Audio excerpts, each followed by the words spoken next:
Okay, cool, man. Hey everybody, how you doing? This is Rob Rivera with Who's On First, the show. And today for you, I've got a special guest, Ray Ortega. I met him while he was coaching the Savannah Bananas. And Ray, introduce yourself.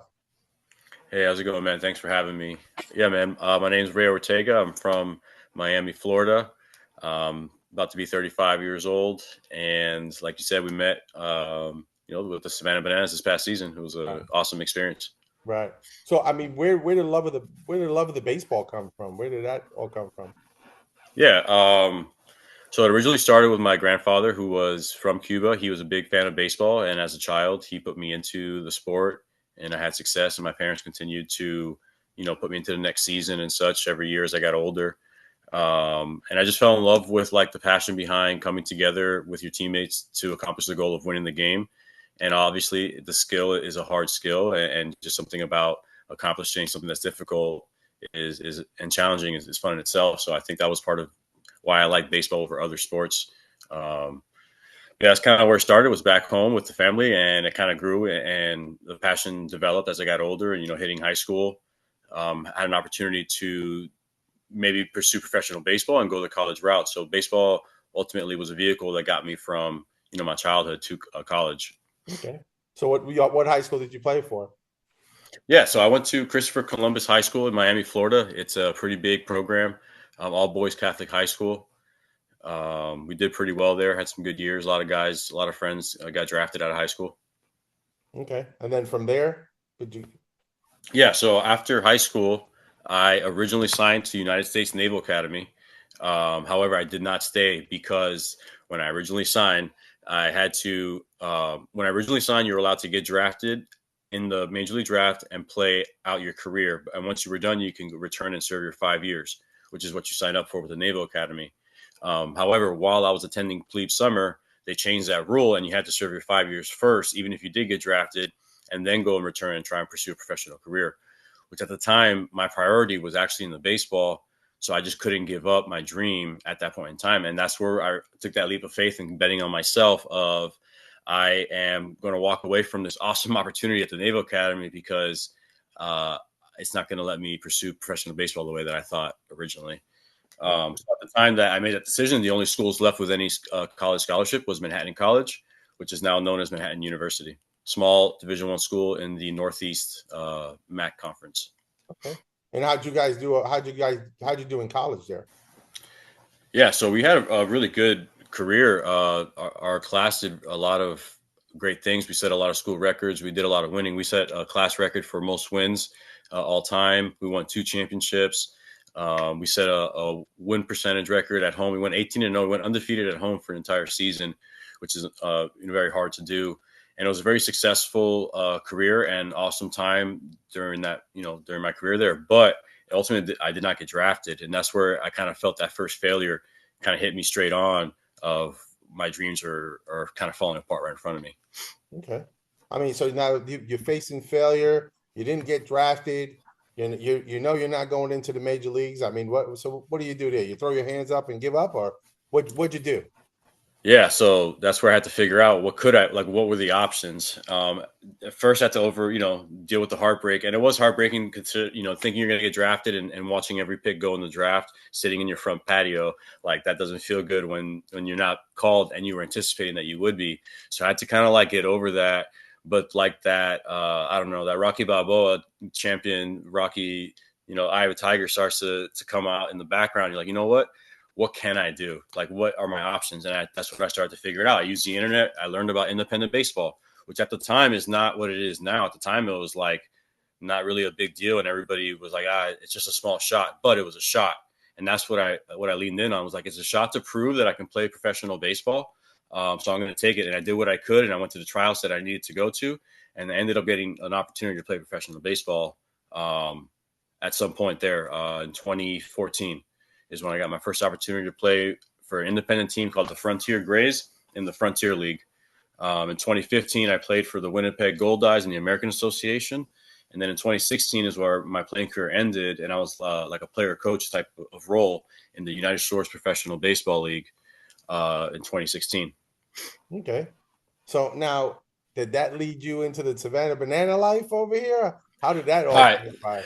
Yeah. Sorry. How I got from there, from my end of my playing career to the Bananas, is interesting. But I stopped playing in 2016. I became a coach at the league in the United Shores League. For 3 years, I was there, and we developed and got over 35 contracts purchased by minor league baseball, by Major League Baseball. So we actually got 35 guys, promoted, which was Right. good. And that, I think, helped me kind of open up the door for me. And that is where I got my job offered by the San Francisco Giants. So from that league, I actually got an offer to join the San Francisco Giants and join their AAA staff in Sacramento and help be a player development coach, a bullpen coach, help with catchers development, relief pitchers development, and be like a utility coach and help the other areas with their duties as I could. So it was like, for me, it was an awesome experience. I went straight from independent baseball coaching 3 years all the way to AAA in the fire, coaching guys that are going up to the big leagues and then guys that are coming down from the big leagues, trying to get them back up. So it was a really big opportunity for me. I call that like one of the big God moments. That's where the leap of faith of leaving the Naval Academy paid off. In my mind, was like I got validation that it was the right decision, because along the way there was a lot of challenges. They're like, man, am I doing the right thing? Why is the path so hard? I thought that my journey is supposed to be, to my benefit, but that's not what I've learned. What I've learned is that anything great comes at a cost, and the challenges that you overcome is what makes it great. If there is no challenge, then it's not great. It's just good. It's just okay. So anything really good in this life, you have to execute perseverance. That's what I've learned through my story and through my journey, and I hope to share, with others. But so I got a chance to coach AAA baseball with the Giants. In that year, we set a record for transactions between major leagues and AAA.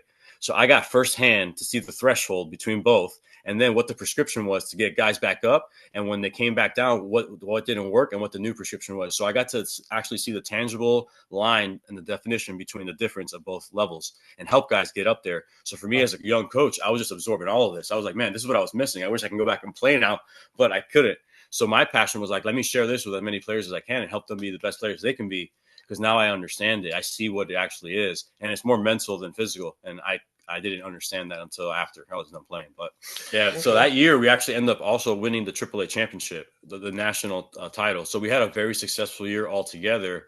So in my mind, it was the best. Like, I couldn't have been in a better place to learn from what I was trying to accomplish to be the best coach that I could be. So next year is COVID 2020. That's where things kind of take a twist to the south. And I actually lose my job after they made cuts at the end of the year. They cut the whole organization by like 33%. So I lost my job at the end of COVID 2020. Going into 2021, I had no job in baseball. However, here's where another crazy thing happened. I get a call from the league that I used to work for saying, hey, our coach just caught COVID. Do you mind stepping in for him as a manager in a winter league in Palm Springs, California? And I said, sure, of course. I'm looking for a job anyways. I'll do this in the meantime and try and network and see what can come out of it. So while I'm over there, I'm managing against a coach by the name of Stan Clyburn, who's an awesome person and a great manager in the game of baseball. He's 68 years old yesterday or 2 days ago, and he's got over 2,000 wins. He's been in AAA for 10 plus years, 40 years of minor league coaching experience, all this stuff. He's crazy, knowledgeable guy. So we managed against each other. And at the end of the winter league, he said, hey, if you don't have a job, you can come be my assistant coach in Southern Maryland in the Atlantic League, which is the top level of all independent baseball. So I said, sure, if I don't land a managing job, I'll join you. I didn't land a managing job, so I went to the Atlantic League to be his assistant.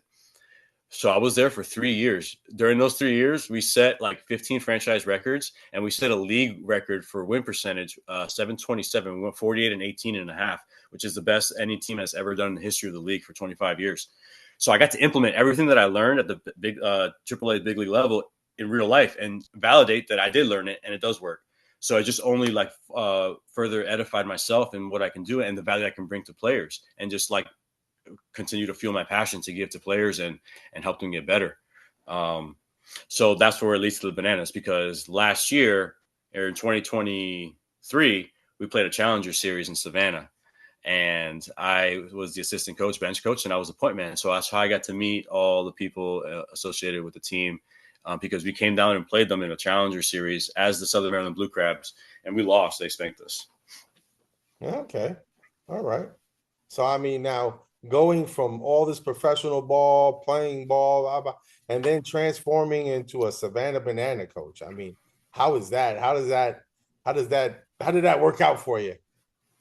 Yeah, no, a crazy experience. The way that I like to say it is, I still don't know what's going on. Like the way it's built is everybody's learning everything as we go, Right. and because it's something that has never been done before. So, like the biggest takeaway from my experience with all of this is, um, we're pioneering a level of baseball that hasn't been done before, and there's no blueprint, there's no codex, there's no rule book. Like we're just writing out the rule book ourselves, and that's super cool and exciting, but it's a lot of hard work. So it was a lot of just like the war room and creative thought and idea exchange, and then trying to figure out, what can we do? What's possible? Is it possible to do a backflip catch? It is.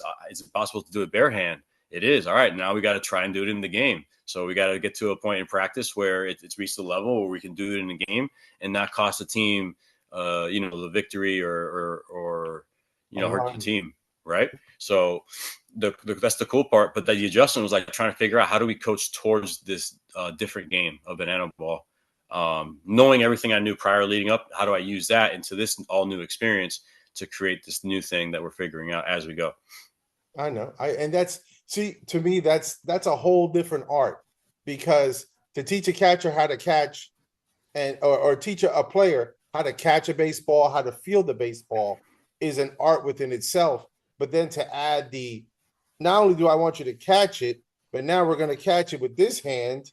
We're going to bounce it behind our back or between our legs. We're going to pull it out here. We're going to run and throw as we're charging forward. I mean, that Yeah, you're adding, it's like that triple decker sandwich. We're just boom, boom, exactly. boom, adding layer on top of layer on top of layer, and then it happens, and it's just like, whoa, did I really see that? And that's, for me, that's amazing, because sometimes just coaching some of these guys just to get them to catch that ball and just hold it and squeeze it or put their hands together. I mean, that's amazing. But then you teach these guys to catch it, put it between their legs, catch it here, throw it there as they're running. I mean, you sit there and you go, wow, did I really see that? I mean, Yeah, it's do, incredible. do you think you would ever see that in the major leagues? You ever think you would see like a third baseman bounce one between his legs? Do you think that'll ever happen? No, I don't know. That's great. I think it would be so cool if it did happen, but I think not anytime soon. You know, Okay. All right. I think you've seen at times crazy plays happen and crazy feats happen. It's almost, but like in banana ball, we're trying to make them happen more frequently. We're trying to make the easy play as hard as possible, Right. which in itself is a challenge, and still make the out. So Right. like, and there's a lot of creative freedom that comes with that, and that's probably the most exciting part about the whole banana ball thing is like the ability to creatively express yourself within the world of a baseball game, which has just never been done before because in normal baseball, you play with a certain goal and you're playing with a certain mindset that you're coached into playing with, and you serve the cause to win. Versus banana ball is like there's a lot more to explore. Yeah. I mean, I understand, like, it's, how does that switch work? How do you turn that switch from being that warrior to now all of a sudden it's like, well, we're the gentle giant. I'm not really the warrior right now. I want to be a gentle giant now. I mean, and I've seen it. I've seen the guys do it. I've seen those plays where, and I was on top of a play at third base where it was so fast, and I was impressed by the skill set for somebody to come throwing down that line and a BB, and then have the third baseman snag it, put the tag down as that guy was sliding back into third. That was the war moment. But Yeah, then, the next pitch, he's dancing down the line. The third baseman's dancing down. exactly. It's just like, wait a minute, hold on. Wait a minute, hold on. And even for myself, Right. I when I did my first couple of innings, my wife was like, "You were stiff as a board. You were." I said, "Because umpires are not supposed to have fun." Right. Right. No, you're right. And you loosened up. I tried to loosen up a little bit, but then it's like, here, well, the ball's in. Okay, I'm in. You know, so it's a switch you have to have. You have to be able to turn it on and off at given times and do it. And Yep. it's hard. It's hard for me anyway. It's hard for me. All right. So I mean, love of the game, and I see you doing things with banana ball, but there's another thing. I know you talk about leaps of faith and things that come at you. I mean, I know you're very heavy into your faith, and I saw you do the 40, was it a 40-day challenge, right? A Bible verse Yep. every single Yep. day. I mean, so could you give me a Bible verse or something that you can attach to like a baseball field, a play or something? Yeah. Well, first of all, this is disclaimer. This is a joke, but the Bible says that baseball is God's favorite sport, and I can prove it. It's the Okay. first three words in the Bible. It says, "In the beginning." Ah, in the beginning. Okay. So I believe that baseball is God ordained, man. It's a different kind of sport. I played a lot of sports growing up, but baseball is just a reflection of life, or at least that's how I see it. Because in real life, you have to grind so hard and lose most of the time for those small victories that you have to learn how to be grateful and appreciate. But if you stack up the right attitude over time, when you look back, you're a lot further down the road than you realize you would have been. Okay. Yeah. And you know what? I see a lot of religion in baseball. I see a lot of life in baseball, and that's why it makes it my favorite sport, you know. My thing is challenges. If you don't go out there and challenge yourself and not afraid to fail, then if you're afraid to challenge, you'll never get up to bat, you Yep. know. If you're not willing to go say, hey, I'm going to start at first, I'm going to go to second, I'm going to go to third. I mean, start at the bottom, be able to work your way up, and being able to score, it's a blessing. Yeah. You come home, you did work, you went to first, you went to second, you went to third, and you came home. That's what I do all day, every day at work. I go to first, I go to Yeah. second, I go to third, I come home. And it's always great. I can exhale when I get home, you know? So it's for me, baseball is part of life. It's a lot of life. There's a lot of learning, there's a lot of wins, there's a lot of losses. There's times where, sometimes you have to, as Pete Rose said, there's three ways to treat people. Sometimes you got to give them a hug. Sometimes you got to give them a kick in the behind, and sometimes you just got to leave them alone. Just got to figure out which three ways and when to do Yeah. it, and do it like that. All right, that's good stuff, man. So I do have a Jesus joke for you, and there was All a right. Tell me. there was a there was a one where Jesus at the Last Supper turns and he says, "One of you by the end of this night will betray me." And he looks down, and Simon looks up and says, "Jesus, was it me?" Jesus says, "No, it's not you, Simon." And he looks over at John. And John looks down, he looks back up, and says, "Jesus, was it me?" And he goes, "No, it's not you." And Judas looks up and says, "Jesus, was it me?" And Jesus goes, "Really? Jesus, was it me? Jesus, was it me? Really? Really? Really?" Yeah, It's funny. you wonder if you go, Jesus, did Jesus knew Judas was going to be the one that betrayed him. So, how come he treated him the way he did? So it's always No. those. My son thought that was hilarious. He loved that. It was a good joke. My That's pastor good, didn't man. find it too funny. But I mean, you've gone to all these. But what was one of your favorite moments this year? With Yeah, there's been, I mean, so much happened. There's so much stuff going on, bananas. Like you're just along for the ride. You're just trying to keep up. But some great moments I really enjoyed was one of my best coaching moments ever was the Fenway Park Home Run Derby because EJ, it was something that he wanted to do and originally was not on the script. And we tried to make it happen and we got it to happen, and it's a battle. He went against Jake Skoll, former first rounder, who's won most of the home run derbies. I think all the home run derbies up until that point. And you played in front of 38,000 fans. Like obviously, the hype of Banana Ball, the environment. We're throwing at the same time, so it's a little bit different. The timing of like trying to throw a strike at the same time as the guy next to me, and then watching him rise to the occasion and dominate that was awesome. And that last swing, just seeing the ball fly out of Fenway Park for me as a coach, being on the field and watching that happen and helping the player do it, like seeing him through that, it was one of the best moments of my coaching career ever. Like singular moments. I think all the victories were awesome. Just being on the field with the guys celebrating those wins in big stadiums and awesome moments is cool. But on top of all of that, obviously comes the fan interaction, which we heavily rely on. And some of the coolest moments in the entire season came off the baseball field and was with the fans.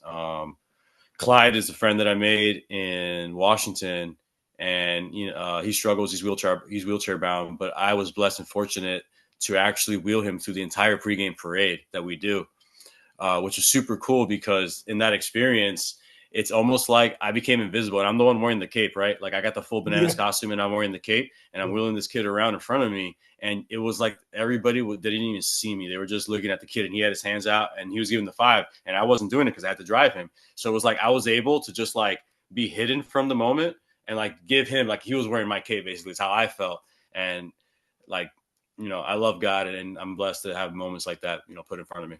Yeah. It's funny. You don't let too many people wear that cape. I asked to wear it. You told me, we'll see. I don't think so. Yeah, no, that cake's special, man. My wife made that from. She handmade it. She dyed it. She cut it. She sewed it. Everything. Okay. All right. So I mean, so if you ever get to try on Ray's cape, you feel honored because There you go. nobody. I asked him like 3 innings in a row. He's like, I said, let me try on the cape. Yeah, I don't think so. Yeah, all right, whatever. It didn't happen.